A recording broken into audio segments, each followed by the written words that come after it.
forego the Pledge of Allegiance. We'll say we will take 30 seconds of silence for all those that are suffering under this COVID problem.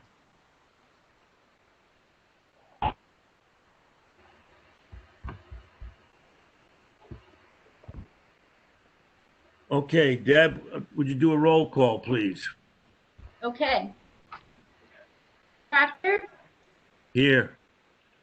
Rich Murphy, Here. Sharon Peeler, Here. Charlie Preedy, Here. Treaster,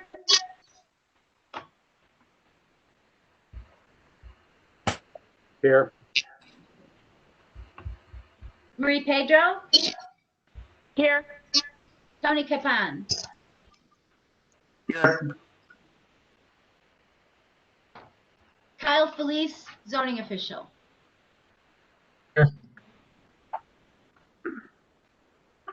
All right, so everybody's here. We have all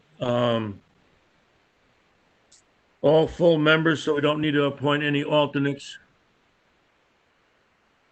Give me 1 second.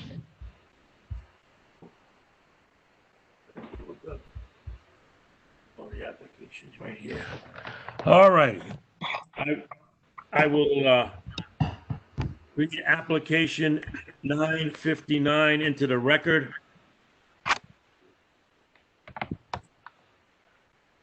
Okay, it's from David and Amy Harned, of 13 River Drive, Gales Ferry, Connecticut, zoning district R40. The applicant's email address is david@harnedart.com. It's 13 River Drive, Gales Ferry, Connecticut. Assessors map number 47. Year built was 1920. Excuse me. Variance of the following sections of the land regulations is requested. Section 3.4 bulk requirements, reduction of the minimum required 16-yard setback by 7 feet. Request for a reduction of the minimum 16-yard setback requirement. New addition, and the purpose for the variance is a new addition will increase basement space, add a sunroom and an office. What is the orientation of the proposal on the property? The addition is proposed to be added to the right rear of the existing home. What is the hardship claim? Current orientation of our house puts 8 foot from the northern property line. Locating the addition on the right rear side of the house is best for egress and project cost and will not impede the water view of neighbors. What is unique about the hardship? Our house and both adjacent houses, 9 River Drive to the south and 17 River Drive to our north, are all tucked against the northern boundary line. The proposed addition would maintain spacing between neighbors. How will granting this appeal affect the character of the neighborhood? I believe the addition would improve the neighbor's character and at the very least be neutral. We intend for the addition to blend with the existing home style. Previous appeals made on this property were application 805, which is approved 5/15 of 2002. And it's signed by Amy, the applicant. Okay. Forms completed and everything else is all checked off. Okay. Page 2. Page 3 is request for the variance from Amy to the town of Ledyard. Thank you for considering our request for reduction in the minimum set yard. We're hoping to put a small 18 by 24 addition on the back west side of the house. Town of Ledyard previously granted a similar variance on our property via application 805, approved on 5/15/02, when the owners at that time put on an addition. Their variance as well as our current request are necessary because the original house is tucked against the northern property line. The original house was 10 feet from the property line at its closest point. The prior addition ended up being 8 feet away, and addition would be 9 feet from the northern property line and its closest. We considered adding space off the south side of the house where a variance wouldn't be necessary, but adding space in that location has two major drawbacks. It would be considered more expensive because the kitchen and both bathrooms would be needed to either partially renovated or possibly moved in the case of the bathroom. And two, such an addition would adversely impact water views for our neighbors behind us on the street. Please also note our application package that we've included documentation from both abutting neighbors indicating that they've reviewed our proposal addition, but each of them, they have no objections to our plans. We're wondering if this might allow the ZBA to approve our variance without a public hearing in these days of COVID-19. We're grateful if the board would be willing to grant us a variance similar to one afforded back in 2002. We're happy to provide further information and discuss this with you if you'd like. Thank you, Dave and Amy Arndt. Then we have a letter to David Arndt. It's from Karen Sacco to the Town of Ledger Zoning Board of Appeals. My name is Karen Sacco. I own 9 and 11 River Drive in Gales Ferry, both properties which abut 13 River Drive. My neighbors Dave and Amy of 13 River Drive have shared information with me regarding their proposed 18-foot, 24-foot addition and have no objections to their plan as proposed, and it's signed by her. Hi, Karen, thank you for sharing your email with me. Attached are a couple of documents that outline what we're thinking about.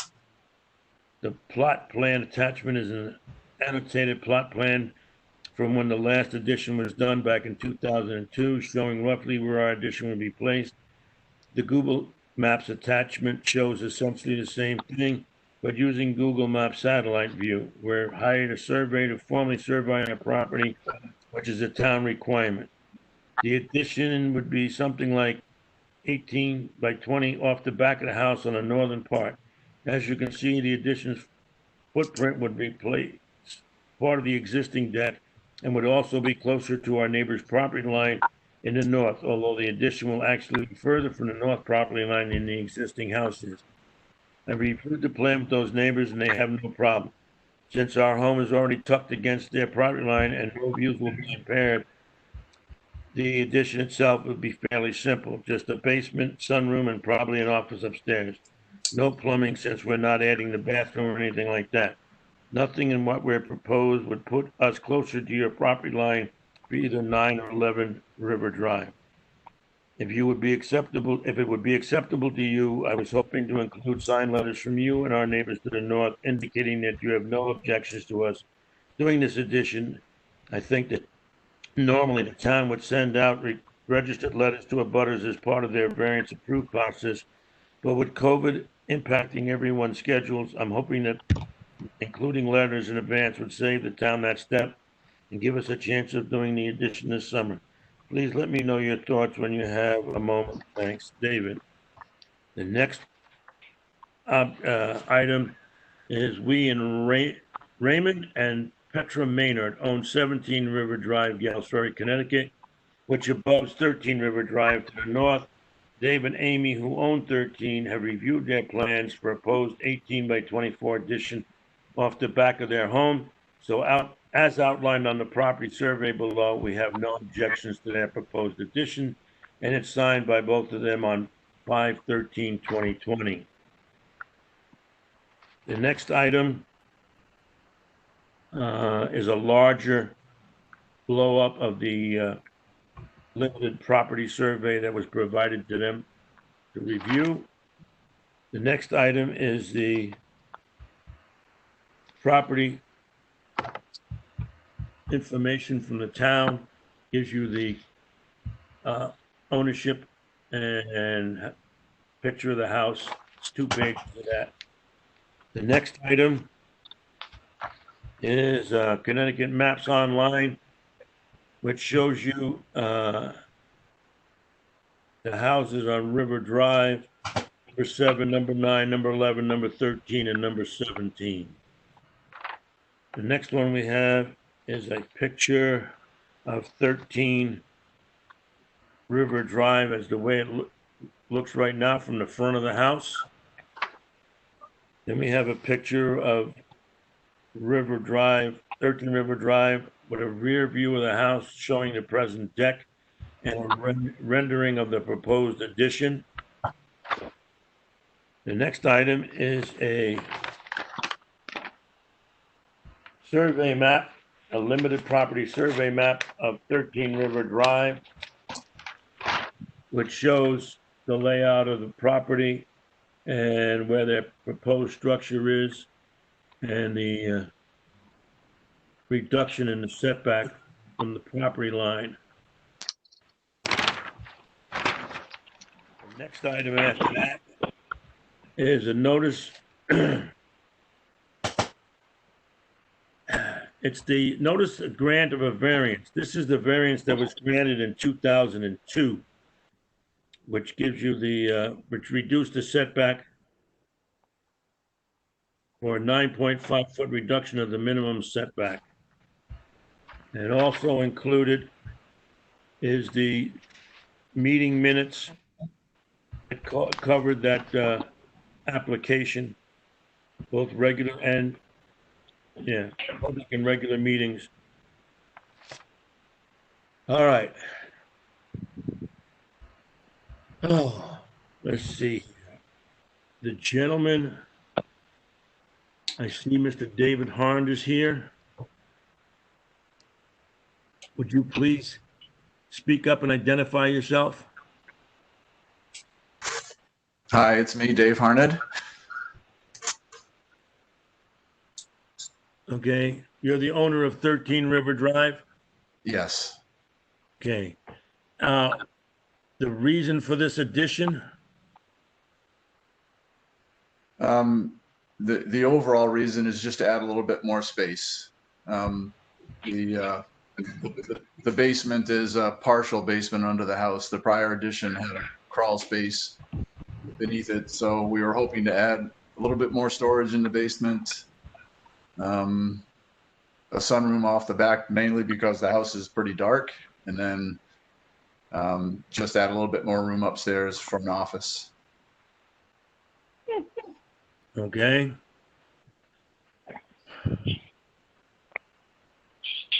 Any of the board members have any questions for this gentleman? Yeah, I do. Rich Murphy. Rich Murphy. Okay, go ahead, Rich. A couple things. One, you said you could have built it off the southwest side, I guess, but there was some financial concerns which we can't address. But but you said it would also block some of the views from your neighbors. Could you elaborate on that? What neighbors would lose view if you put an addition on that side? The primary neighbor that would lose view would be number 11. Right now they have a view. If you flip back to the picture that's on the town record that shows a view of the property from the front, there's a view between the house and the garage from number 11. If we built off to the left side, that view would be all but eliminated. And one thing I didn't mention in the application was the septic happens to be on that side of the house as well. So it would be more complicated from that respect as well, but it was really primarily about the view. Okay.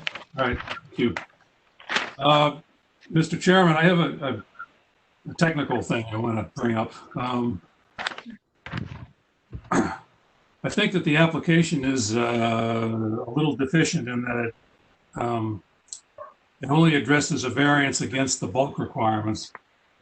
I think it should also mention section 13.1, specifically 13.1A2 and 13.1C and F. These are things that are currently in the regulations that would prohibit this. So basically, we would have to be varying those parts of the regulation as well. I'll read it out to you just so everybody knows what I'm talking about. 13.1A section 2 says, this is under 13.1, is non-conforming use of structures and property. 13.182 says, no lawfully non-conforming structure shall be expanded unless the use, well, we don't need to care about the use, or the structure is changed to a conforming structure. Okay, so clearly that's not the case here, so we would be varying from that requirement. 13.1C says, in no case may a non-conforming structure be expanded. And 13.1F says alterations. A structure containing a permitted use but which does not conform to the requirements regarding setbacks and or required yard, or is on a lot that does not conform with the minimum size or width for the district in which it is located, may be expanded or altered, provided that the expansion is not constructed within the applicable setback and yard requirements and does not create new or intensifying existing nonconformities. So clearly that would be violated also. So I think that the application needs to list those paragraphs as well. My only concern now, I'm sorry, I just discovered this myself. My only concern is that, Deb, I don't know, does this affect the publication that we did for the public hearing and all that kind of thing? My question is, what makes you say this is non-conforming? It's a pre-existing non-conforming use because it's already 8 feet from the border. Okay, so you're talking the setback is, if we change the setback, which is non-conforming to the regulations, it's intensifying the non-conformity. Correct. Okay? That's a good question, and that's a good point. Okay, anybody else have any more questions?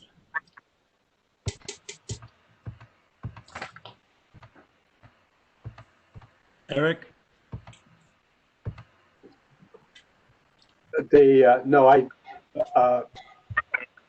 it might be appropriate if the applicant would clarify what he believes is a hardship. I'm having a problem with the hardship definition and what the hardship is.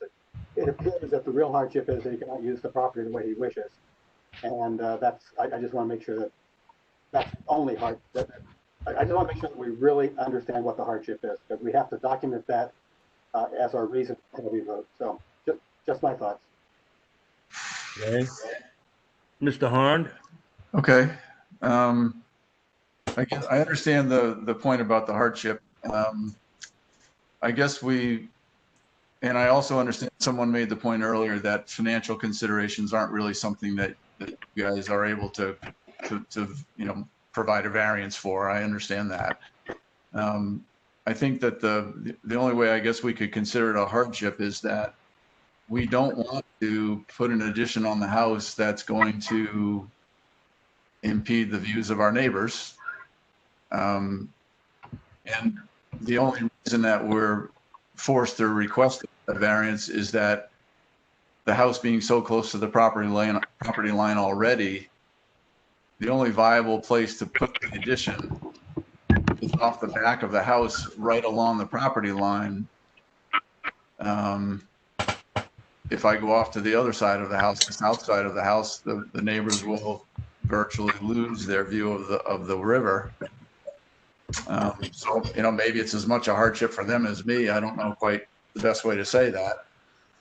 And the septic system. And my wife just reminded me the septic system as well is over on that side of the property. It's not that we couldn't, we could put an addition on the south side of the house, but we really just don't want to do that because of the neighbors. All right, I understand that. Yeah. But like it's been pointed out, the previous variance granted makes the structure that you have in the back of the house a non-conforming structure because it doesn't meet the zoning requirements other than the fact the variance gave you a small reduction. What you're asking us to do is to make a further reduction, which intensifies a nonconformity, which is one of the things that the zoning board is not allowed to do, is intensify a nonconformity. Now, if I read the plans right, and I understand the rules and regulations properly, you can put that proposed addition right on top of the deck that you presently have, okay? And you can expand the deck further back. In other words, you can put your addition on and your deck would go back a couple of feet, of however you wanted to, and you would not need a variance. The way I see it, okay? Yes. It probably would cost you a little more, but that's the thing, is we're not allowed, by law, you're not allowed to look at cost as a hardship. Well, normally what the zoning board looks at for hardships is topographical considerations, wetlands considerations, all that kind of stuff that you have no control over whatsoever. Even if you had a ledge back there, that would not be a consideration, just because working on a ledge would cost you more money. Understood. My question about the intensifying per se of the variance. When the addition was put on in 2002, was the original house considered non-conforming at that time? I don't remember exactly. I don't think so. The fact that, Sure. I mean, I really can't tell you what was. Let me see if I can get a quick look at that variance. Yeah, and the approved variance back in 2002 took a house that was 10 feet from the property line, and when expanded, it became about 9 feet from the property line. It feels to me like the request that we're making is the same kind of a request, to just basically push the house backwards. I don't know if it's any different than what was requested the last time around. Well, see, the last time it was acknowledged that the resident pre-exists zoning. Okay. Yeah.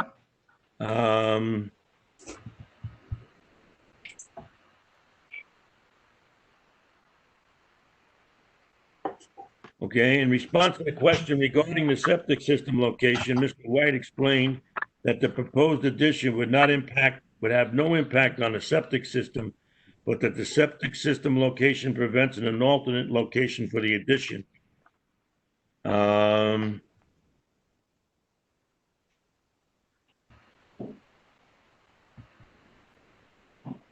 And then at the regular meeting, they talk about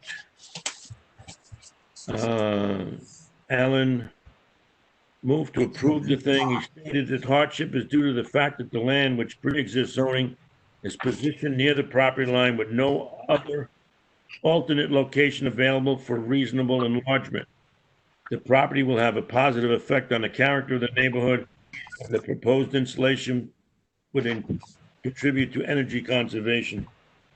They had a Mr. Matthews said at first he had reservations with the proposed second level, but the narrowness of the property prevents the homeowner reasonable improvement, and changed his view.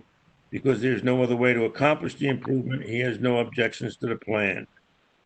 And that's basically it.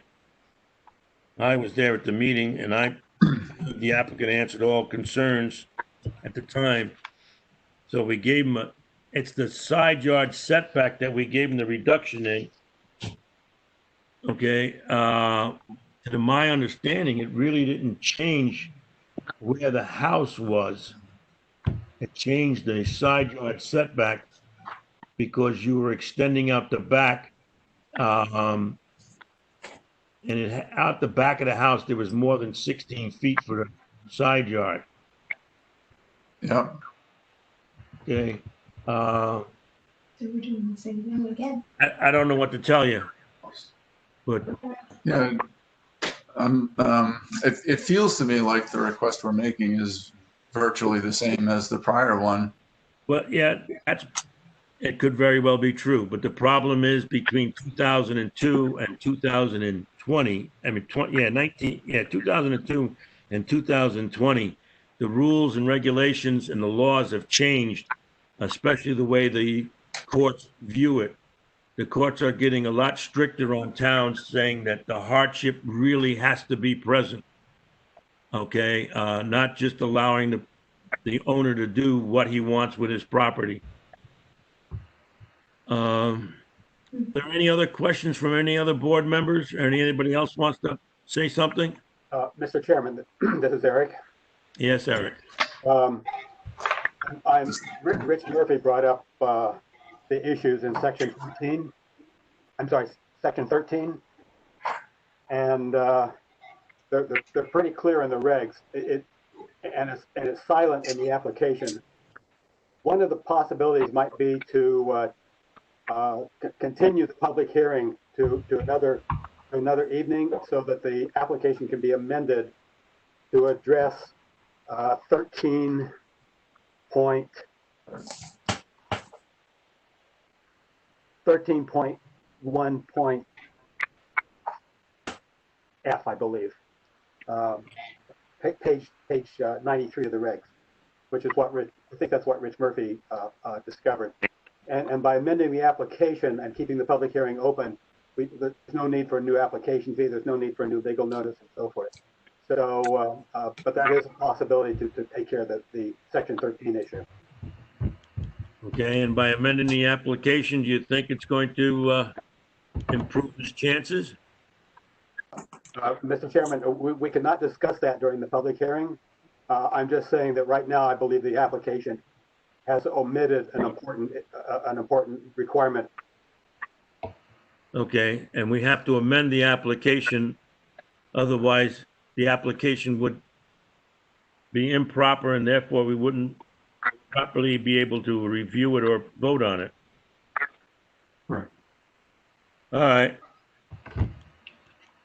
Mr. Harned, what do you, would you agree to postponing or, yeah, Yes. continuing the public application until next month so you can amend the application to include those other two sections?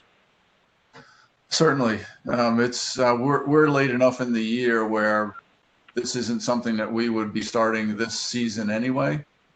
So we're not in a time crunch at all. I'm wondering to the point that that Eric just raised as to whether or not the hardship will really be the hurdle. I think the section 13 sounds like it's basically things that just needed to be included in our application that are technical issues that you need to be able to, if you're going to give a variance to the section I cited, you need to do a variance for those other two sections as well. And I appreciate Eric's point that you can't give that answer as far as the hardship now. I'm struggling to find a way to sort of have a better case when it comes to the hardship. But I don't think there's any harm in continuing this as suggested, including the other sections that Mr. Murphy brought up. And then maybe we find a way to make a stronger argument when it comes to the hardship, and we go from there. Okay. Eric, you want to give me a motion to, Okay with that? yeah. Yeah, to delay the, continue the public meeting to next month? Eric, I don't hear you. The applicant needs to submit a written request to do so. There's no motion is required. And the amended application needs to be filed with the clerk to make it proper. Yep, all right. So with Mr. Harn's approval, we are going to continue this public meeting on application 959 until August, which will give him time to talk to Deb and get the application amended to include section 13. And what was the other one, Rich? So I had 13.1A, subparagraph 2. I also had 13.1C and 13.1F. Right. So, Mr. Harned, you'll need to get your application amended to include the variance for those areas and get it to Deb so she can get it logged in, and we will pick up your application next month. Is that all right with you? It is. Thank you very much. Okay. I hereby continue application 959 till August. Application 959 is closed for now. Thank you, Mr. Harned. You're all done. Okay, thanks. Take care. Thank you. All right. Now we're going to talk about application 960. Okay, application 960 submitted in June 9th. Fees paid, receipt number identified as 459072. CAM zone is yes, CAM review no, CAM review included no. Is this property within 500 feet of another municipality or government agency? No. It's not a reversal of ZEO, it is a variance. Its existing conditions are a non-conforming lot. The owner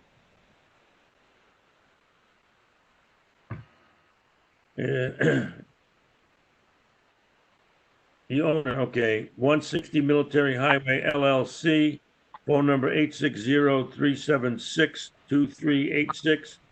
The address is 175 Pendleton Hill Road, Wallentown, Connecticut. It's a zoning district R40.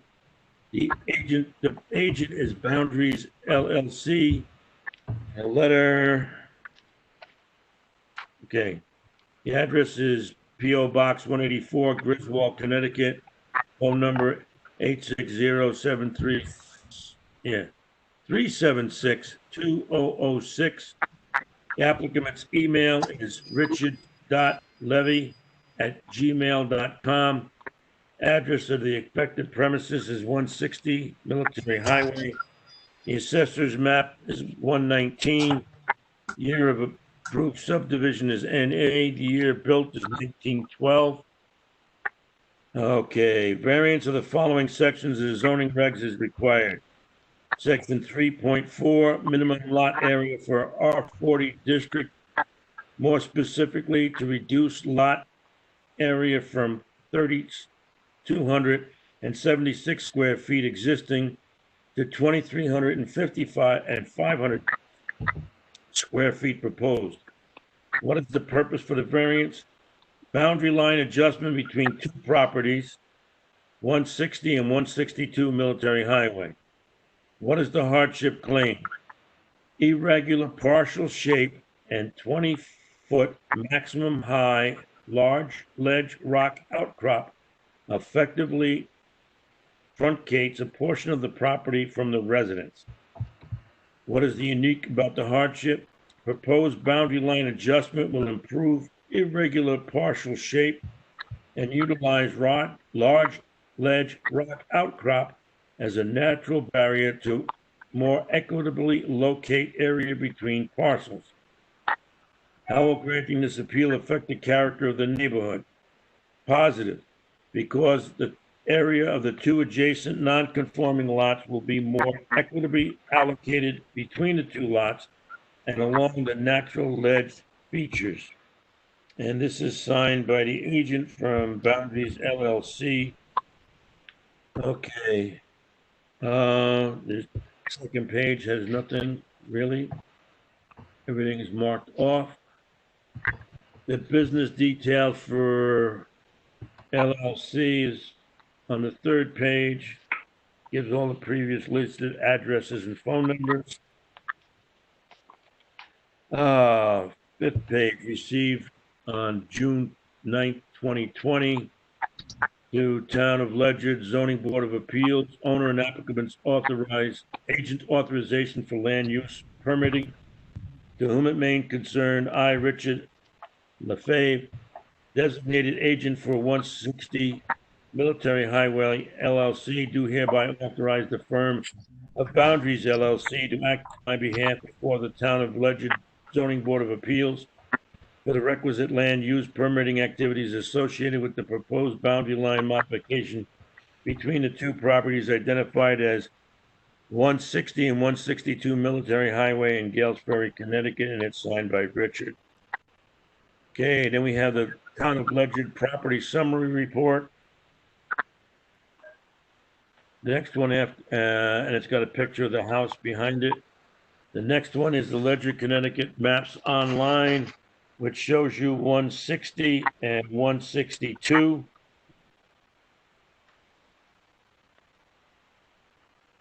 The next picture is a closer view of 160 and 162. Google. Then the next picture is a picture of the large ledge rock with the surveyor on top. And the next item after that is the survey map from Boundaries LLC. It's a property survey with the line modification prepared for Richard and Linda Lefebvre. And it shows you the existing property line coming down through what looks to be some sort of test pit area, comes down, goes to the boundary, to the ledge, comes down to your left, and then over the ledge. And then you have the new dark line, which is the new proposed boundary. And that's what's available. Do we have the representative of Boundaries LLC here? Yes, for the record, Commissioners, my name is John Felice. I am the land surveyor and representative from Boundaries LLC. Mr. Richard Lefebvre is also on the call or the meeting as well as the owner of the property if there are any direct questions for the applicant. Thank you all for hearing us in this environment. I know it's probably not the easiest way to conduct these applications, but I do like to thank you for that. I would also like to disclose, in case anybody does not understand or realize that your ZEO is a member of my immediate family and has stayed out of this process on both your behalf, and obviously doesn't work for my firm either. But just wanted to make sure you're all aware of that. I know it was in the staff report, but just wanted to make sure that everything is above board with that. As you expressed from the application materials, we're seeking relief from section 3.4 for minimum lot area for the property located at 160 Military Highway. The property and the adjacent property, also owned by Mr. Lefebvre at 162 Military Highway, is located on the west side of Military Highway, south of the Cove. One of the things I'd like to point out is this portion of the town of Ledger is zoned R40, as you're aware. Of the 7 properties located south of the Cove along that westerly side of Military Highway, 6 of them are existing lots of record or non-conforming lots that don't meet that R40 area requirement. So this non-conformity is not exclusive to our property. What is exclusive to our property is the significant ledge outcrop that separates a portion of 160 Military Highway from the house located on that property. On the photo that's on the screen, the 160 designation sits essentially right on the house. Just to the left or west of that, you can see that large rock outcrop. That ledge is about 20 feet high and actually prohibits access from the house located on that property to that lower part of the property without actually going out to the street and around or onto the adjacent property to get down there. One of the things that we looked at in preparing this plan and modification to the property lines is how to equitably separate the two parcels and make them more evenly distributed in terms of area and closer in conformity to the regulations. I don't think that you can adequately evaluate the impacts to lot 160 as the nature of the variance without looking at the benefits that the variance provides to 162 Military Highway, which is the adjacent non-conforming property. One of those benefits is to eliminate a side yard nonconformity. Currently, the side yard between 162 Military Highway and the northerly boundary of it, the southerly boundary that we're looking to modify at 160 Military Highway, that side yard is currently 9 feet. It does not meet your minimum 16-foot requirement, and the modification that we're proposing will eliminate that nonconformity. The other benefit that 162 Military Highway will receive is the fact that it will allow for provision for a code-compliant sanitary system reserve area that doesn't currently exist. The area that you mentioned on the survey plan that had the test pit on it is the layout of a code-compliant sanitary system repair area for 162 Military Highway. That was reviewed and approved by the Ledge Light Health District. You have correspondence in your file from Ledge Light Health District having reviewed this lot line modification as it impacts 160 and 162 Military Highway. The existing lot area at 160 Military Highway, which we're seeking to vary, is 32,766 square feet. We're proposing to vary that, to reduce that area to 23,506 square feet, and likewise increase the area of 162 Military Highway from 15,382 feet to 24,641 feet.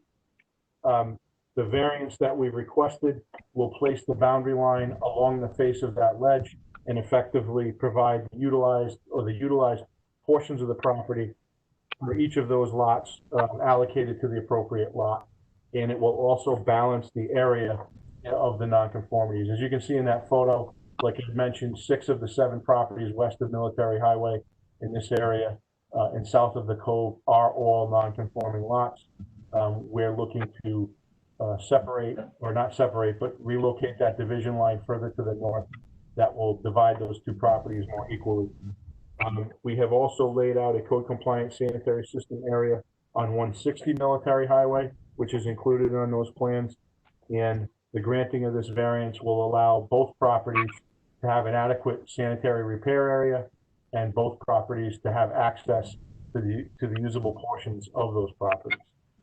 It is our opinion that granting of the variance will not have a negative impact on the health, welfare, or the safety of the community, nor will it undermine the authority of the regulations. Granting this will actually be an improvement to both properties and the neighborhood in general. With that said, I would be happy to answer any questions with regard to the application or the technical merits. And again, point out that in weighing the impact by variance to lot 160, I think you also have to consider the benefits that it provides to 162, which is also a non-conforming lot with limited area and currently a non-area for code compliant sanitary systems. Okay. Is there anyone of the board members that would like to ask a question? Eric? Thank you, sir. On 162 Military Highway, where is the existing septic dispersal field? It is shown, if we can bring up the survey plan. Trying to make, but Okay, it goes out the back of the house, the septic tank that's within the bituminous driveway, and there are 2 concrete dry wells that are located, one underneath the driveway and one to the a little further to the west, going towards the property line. That second dry well currently doesn't meet the down gradient separation distance to the property line. The Connecticut Public Health Code requires a 25-foot separation between the leach field and the down gradient property line. So that system in itself today is not currently compliant. The reserve area that we have established, you can see that it's oriented slightly differently, and that east-west orientation follows the line of the contour, which provides us the down gradient separation that we would need for a repair. It is those dry wells, so that's not part of a cesspool or anything like that. Is it part of a cesspool? No. A cesspool would typically be a single structure absent of a septic tank. Okay. In this particular case, there is a septic tank which collects solids. The effluent is dispersed to the 2 dry wells that are located on the property. So there's intent at this time to actually build that emergency dispersal field to develop it. No, there's no construction proposed with this in accordance with this application at all. Okay, but it does allow it, which otherwise without this variance, it would be impossible. Am I correct? Correct. The space isn't available. Okay. And the other question is, could you go over those distances on the setback? The 1, 2, 3, 4, 5, 6. 1, 2, 3, 4, 5, 6. What is it? 7-sided house? Yeah, so the existing, if you're looking at the survey plan on the left side of your screen, south side of that house, is a dimension that's identified there as 14.3 feet. Yes. That's from the porch to the property line. That's the closest part of the structure to the property line. Okay. On the direct opposite side of that house, or if you come around 3 sides to the line that is most parallel to the current property line, which is that dashed line that runs through there. Yes. That distance is only 9 feet currently. Okay. It does not meet the current side yard setback. Was a variance granted for that 9-foot setback, or is it just pre-existing? No, these are pre-existing. Okay. Okay. Thank you. Is there anybody else that has any questions? Yeah, Rich Murphy. Go ahead, Rich. Just as a point of discussion, I'd like to kick out here for some of the other board members to enlighten me, perhaps. This is the first time I've been involved with a variance proposal that actually involves changing a boundary or a property line.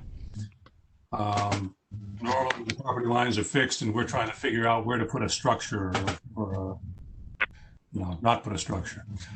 In this case, so my question, I guess, is, I mean, I know normally planning commission or planning and zoning commission deal with divisions of properties, subdivisions, and that kind of thing. I also know that a property owner has a right to 1 free split, which is another issue. But I'm not sure how this works when you're changing a boundary between 2 existing properties. I guess my question is, are we the right legislative body to be working on this thing? Mr. Chairman, if I could address that, and sorry, I didn't mean to cut you off if you had more. No, that's quite all right. The modification of property lines generally comes under the purview of the zoning enforcement officer or a town planner. It's generally a staff item. This would not need to go to the Planning and Zoning Commission because it doesn't involve subdivision. It doesn't meet the statutory definition of subdivisions. If it were a free split, the town regulations have procedures in line to administratively review and approve a free split plan. So normally, like I said, this would be something that would be under the purview of town staff. In this particular case, because we're dealing with non-conforming lots, town staff doesn't have the authority to approve a modification to something that is going to reduce area of an existing non-conforming lot. So therefore, Liz, after conversations with Liz, she directed us to file the application for variance so that the modification could occur. The property itself, we have 2 non-conforming lots today. We're going to have 2 non-conforming lots when we're done. There is no proposed construction, so there's no alteration to the physical character of each lot. It's simply the division line on paper that will separate these lots more equally and provide that code compliant septic area for 162. Okay, thank you. And Rich, the other reason it doesn't go to planning and zoning is because if they did that, it would be considered spot zoning. And you can't do that.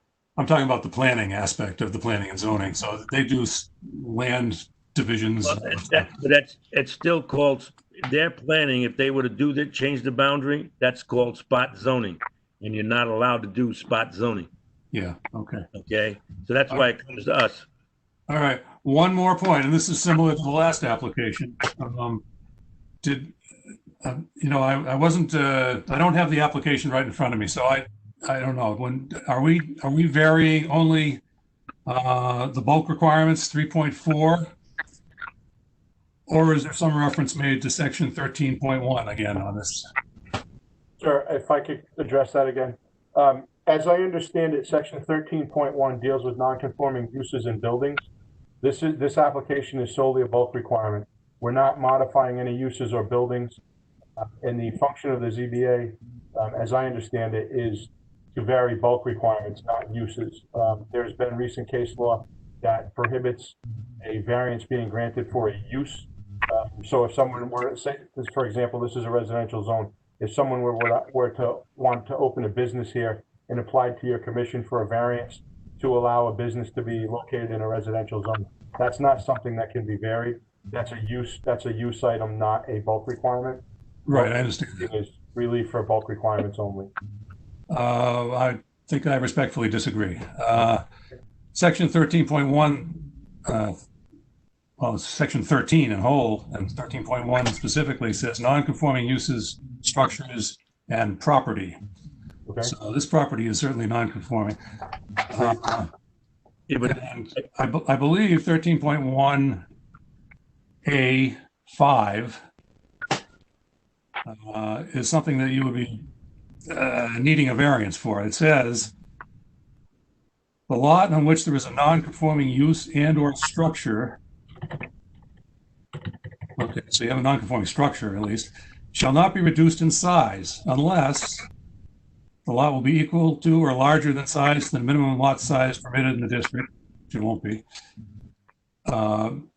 B, there are no additional or new nonconformities created by reducing the lot size. That's okay. And C, the remainder of the original lot will be equal or larger in size and satisfy all other requirements of the district in which it is located. So can I ask you just to, I'm sorry, and I don't have the regulation in front of me. Can I ask you to repeat the very first sentence of that section? Yeah, I think that's the one that really is applicable. So it says, the lot on which there is a non-conforming use and or structure shall not be reduced in size unless A, the lot will be equal or larger in size to the minimum lot size permitted in the district in which it is located. Okay, So if you had a 2-acre lot and you wanted to reduce it to 1 acre, that's fine. right. If you had a 1 acre lot and you wanted to reduce it to half an acre in an R40 zone, that would not be fine. The one point that I would make is that in that first sentence, when it refers to a reduction based on certain criteria, I believe that for non-conforming structures, because the structure is existing and we're proposing no change to it, I don't believe that section would apply. okay. Anybody else? Mr. Chairman, it's my understanding that the ZBA has the authority to grant variances that will reduce nonconformities. One way to analyze this application is that we're eliminating at least 2 nonconformities, and we're gaining 1, which is a net improvement of the elimination of 1 nonconformity. So, just something to think about. Richard's concerns still may have merit. I have not. I have to look at that a little more closely yet. All right. I kind of agree that that 3.1 has to do with a non-conforming use building.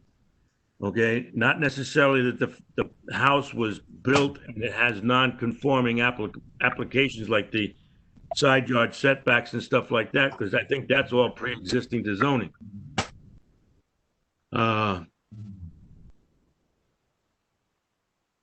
Anybody else have any other questions? Anybody? No? Okay, is there anybody out there that would like to say something in support of this application other than the agent and the owner? No. Anybody have anything against this application? No. All right. Then I'm going to close the public hearing for application 960. All those in favor, say aye. Aye. Sharon? Sharon, can you hear me? Ms. Peeler? You? No, I can't hear her. All right. The application 960 is closed. Public hearing for ZBA Town of Ledger is closed. Mr. LaFave and the other guy, John, the agent, we're going to go to the regular meeting. You guys cannot add any more input. You're more than welcome to stay around and listen. Okay? So now we're going to go to... If I could, Mr. Chairman, just say thank you very much for taking a look at this. If I could only add one comment, I would say, we own both pieces of properties. We don't intend to change any structures. This was to basically recover that one segment of property that is basically isolated based on that ledge. And we feel like this is a better allocation between the two pieces of property. We maintain that one little piece, we cut that grass, and we just have always noticed since we moved into the property that fundamentally that particular piece never made much sense. So hopefully we get favorable consideration. Thank you. You're welcome. Okay. So I'm going to call the regular meeting for the Town of Ledger ZBA for July 15th to order. Deb, would you do a roll call? Deb? You there? Can you hear me? Yeah, would you do a roll call, Deb? John Proctor, Regular meeting? John Proctor, Yes. Rich Murphy, Here. Sharon Peeler, She's here, but Sharon, can you hear? no, I can't hear her. I don't even see her anymore. Sharon? She is. There she is. Talking, but there you go, Sharon. Can you hear me, Sharon? She's talking, but I can't hear her. Can anybody hear her? No, I think she's muted. not here. All right, well, she's present. Go ahead, continue the roll call. Charlie Preby, Here. Eric Treaster, Here. Marie Pedro, Here. Tony Capan. Here. Okay, I don't know why. Yeah, I can hear you. I don't know why you can't hear me. I don't know why either. Well, I'm hearing you now, Sharon. We just heard that. I'm not muted. I don't know why it's going that way. Right now, I got Eric his microphone's got a slash through it, and so does Tony Capone's. I don't know what's going on. All right. The regular meeting's called to order. Can I hear a motion on application 960? I move to approve application 960. I'll second that motion. Okay, motion's been made to approve application 960. Application 960 is open for discussion. Sharon, what did you think about that? I guess you'll never know. Yeah. You're not coming through, Sharon. I don't understand either, Sharon. Regarding the, Let me ask you a question. Do you think the application is valid? Give me a thumbs up or not, however you want to do it, so I can at least understand. Thumbs up? Yep, okay. Oh, thumbs down. All right. That's, at least I got your opinion on that one. I understand what you're saying. Confused as to why we're going. May I speak? All right, Eric. I think we should assess this application using our authority. One of the interesting things about zoning board of appeals is that reducing nonconformities is a lawful, justifiable hardship, surprisingly. It's one of the few situations in zoning board of appeals where the hardship does not have to be unusual or rare or serious or it just simply the ability to reduce a nonconformity satisfies. It's amazing, but it satisfies the hardship requirement on as far as the boundary lines are concerned. The application eliminates that setback nonconformity on the octagon-shaped house. It also, so that's one benefit. It also reduces the nonconformity of one of the lots, and it increases the nonconformity on another lot. So the net gain is a net gain in reducing nonconformities, which is a good thing to do. On the Section 13 requirement, 13.1A5, it states that the lot on which there is a non-conforming use. There is no non-conforming use on either one of these properties. It's zoned residential. There's a house. There's some accessory structures that are related to the house. It's my understanding that there are no non-conforming uses on either of these two parcels. And so if there's the lot on which there is a non-conforming use and or structure, there are no non-conforming structures, shall not be reduced in size. So what that means is that we can reduce a lot using a lot size using the variance authority if we choose to do so. We're not obligated to do so, but we're allowed to do so. And in my opinion, I think that the benefits of reducing that 9-foot setback nonconformance and that we reduce the nonconformity by making one lot larger, we reduce that nonconformity. And a side benefit, even though technically we're probably not supposed to take that into account, is the safety issue of allowing one of the lots to have an emergency dispersal field for the septic system when the original, in the event that the original septic system might fail. So I think the benefits outweigh the disadvantages of reducing one lot size, and so I'm in favor of this application. Thank you. Okay. Rich?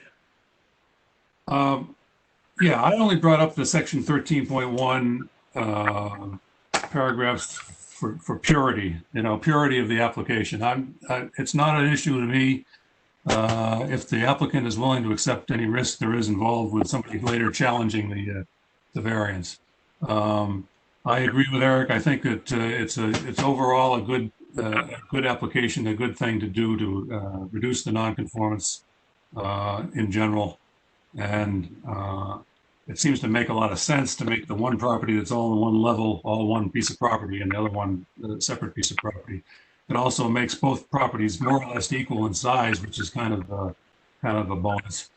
The shapes are a little odd, but they're already a little odd, so I don't think that's an issue.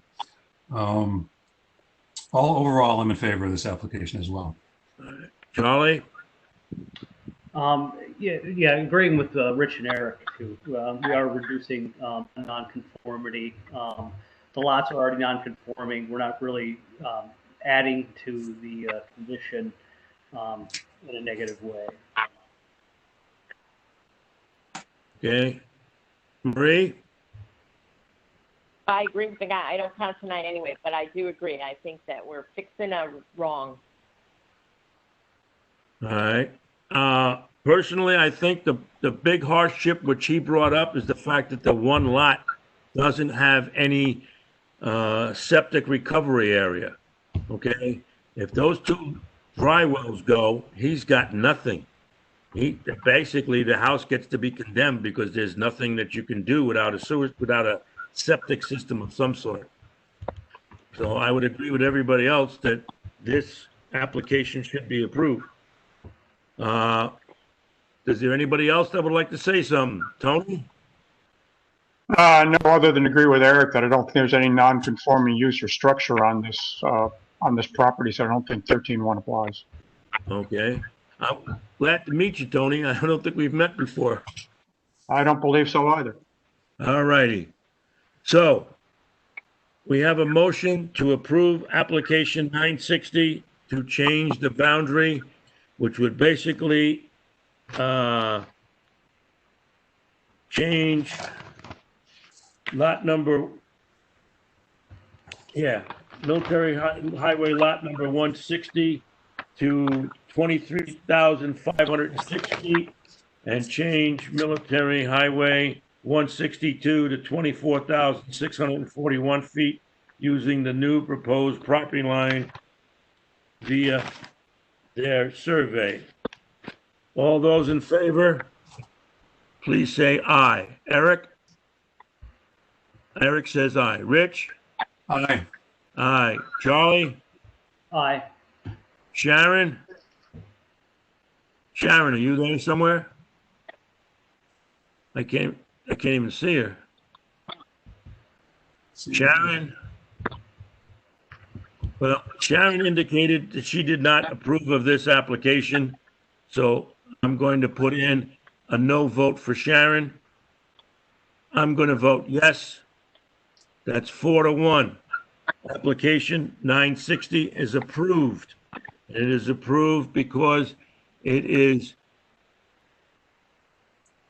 reducing the nonconformities on property 162, plus also by changing the boundary, it gives 162 a backup, we call it septic system area for repair.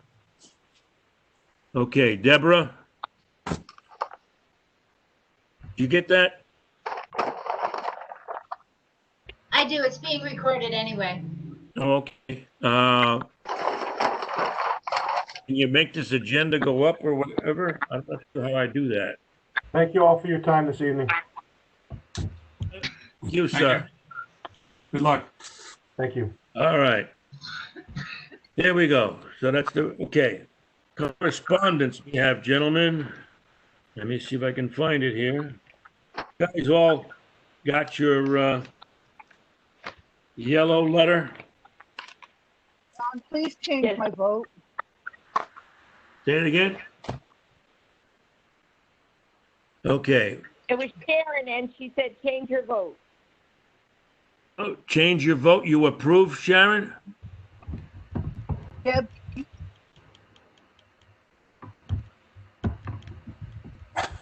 Can't hear her. She said she wanted her vote changed to Said yes. yes. Okay, change Sharon's vote to yes. I was just going by what you had indicated before. Sorry, Sharon. So, yeah. Mr. Chairman, You should have- on the reasons for our approval, one of the important reasons is to eliminate the setback non-conformity on the octagon-shaped house. saying my only problem with it was the fact that somebody's bringing up another thing that maybe we should have. Who was that?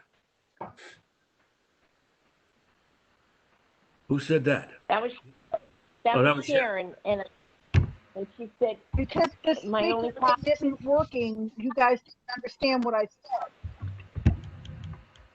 All right. Yeah, this is we're going to have to get this thing fixed before next month so we can all communicate better. All right. You have okay, we have to approve the regular and annual meeting minutes from 11/20 of 2019. That was Eric.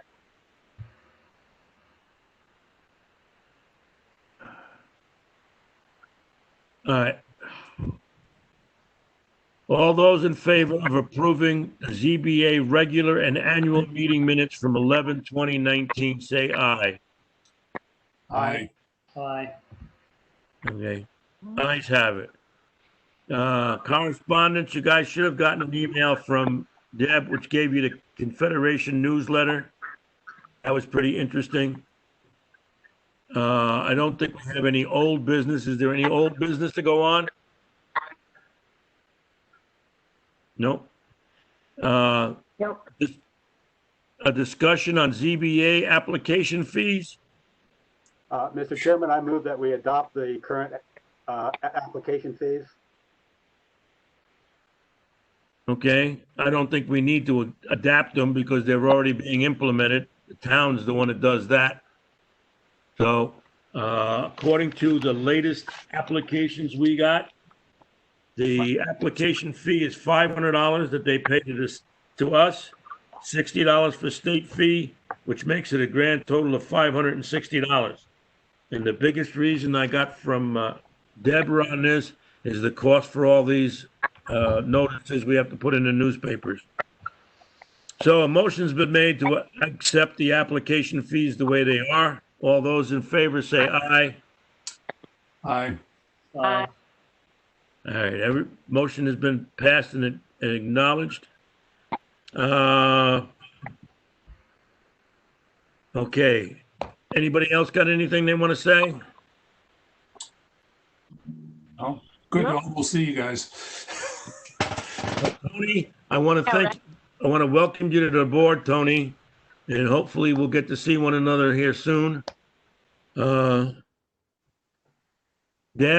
I'm going to ask you to try and coordinate with Sharon to find out why she had problems.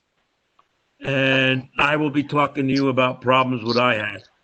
If anybody has any problems getting on and off this thing, contact Deb and we'll get things resolved for next meeting. All right, I want to say,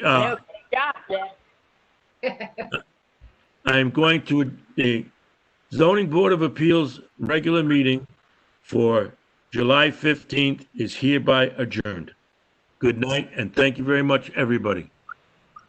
Good night. Stay Thank safe. you. Good night. Thank you.